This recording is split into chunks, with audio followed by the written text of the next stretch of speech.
KBC में करोड़पति पति। सूरज के जीवन का एक ही फंडा था कि मेहनत तो गधा भी करता है, घर बैठे जो कमाए समझदार वही होता है। इसीलिए उसने कभी नौकरी ही नहीं ढूंढी।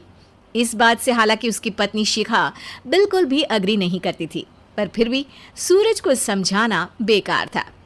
टीवी में कैसे बनोगे करोड़पति का ऐड देखकर उसे लगा कि बस अब तो घर बैठे ही वो करोड़पति बन सकता है, और उसके पीछे उसने अपने सारे सोर्सेस एक्टिव कर दिए।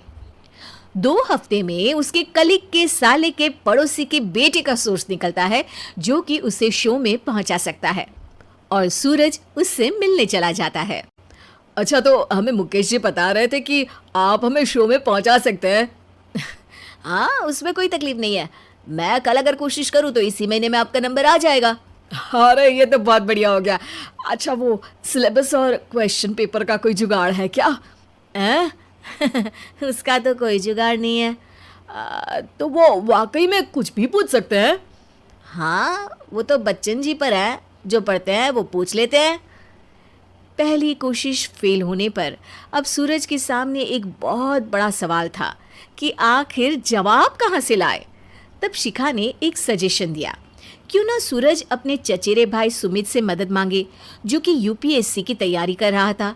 हालांकि इतनी मेहनत करना सूरज को समझ में नहीं आता था, पर कोई और रास्ता ना मिलने पर वो आखिर सुमित से बात करता है।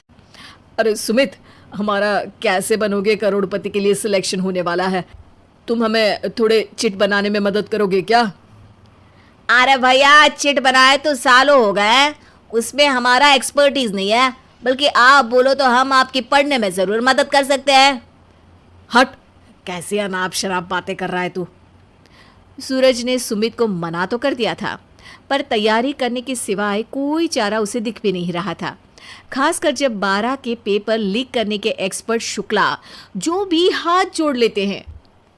आखिर सूरज को सुमित के पास जाना ही पड़ा, और उसने सुमित और शिखा से वादा किया कि वो बहुत मेहनत करेगा।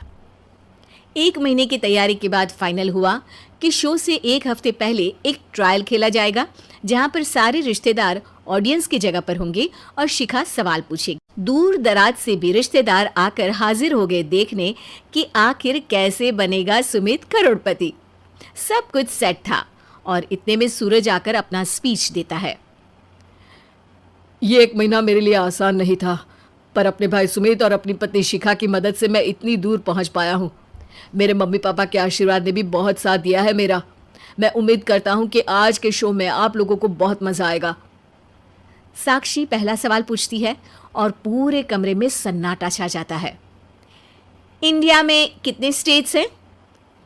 3, सॉलिड, लिक्विड और गैस। अरे रुकिए, तो ऑप्शंस तो देने दीजिए। इतने में 5वीं कक्षा का चिंटू बोल उठता है। अरे क्या मामा, आप तो पहले सवाल पर ही आउट हो गए। अरे बेटा, पहला सवाल तो ट्रायल होता है ना। अरे तुम अब देखना। देखने जैसी बात तो थी ही। सूरज को इतना शांत किसी ने नहीं देखा था। कभी कभी तो लगता था मानो सूरज आंख खोलकर ही सो गया हो। मामा जल्दी करो प्लीज, कल सुबह पनवेल भी तो निकलना है। अरे हट, कंसंट्रेट करने दे मुझे। 3 सवाल में 3 लाइफ लाइन खत्म हो चुकी थी, और अब चौथे सवाल पर भी सूरज का मौन नहीं टूटा। पर सूरज अभी भी हार मानने को तैयार नहीं था। उधर हर कोई सूरज को छोड़ सुमित को देख रहे थे। आखिर सुमित ने ही तो पढ़ाया था सूरज को। गजब बेइज्जती है यार। अरे बेटा, तो बाप का, दादा का, भाई का, सबका नाम बुड़वाएगा। अरे 3 लाइफ लाइन ले ली तो भी तेरा कुछ नहीं होना है। अरे कोई इतनी बात करता है क्या शो पर? अरे बेटा, शो पर तेरे जैसे भी तो नहीं आते ना। सूरज की ये जंग आखिर 1 घंटे बाद 5वें सवाल पर खत्म हो गई, जब उसने इंडिया के नेशनल बर्ड का नाम कहा, कौवा। अरे बेटा, मजा तो बहुत आया, बस थोड़ा टाइम पर खत्म होता तो आनंद भी आ जाता। ताने बारिश के बूंदों की तरह बरस रहे थे, और सूरज को भी समझ आ रहा था कि ये करोड़पति बनना शायद उसके बस के बाहर की बात है। पर वो आखिर ये बात मान कैसे लेता?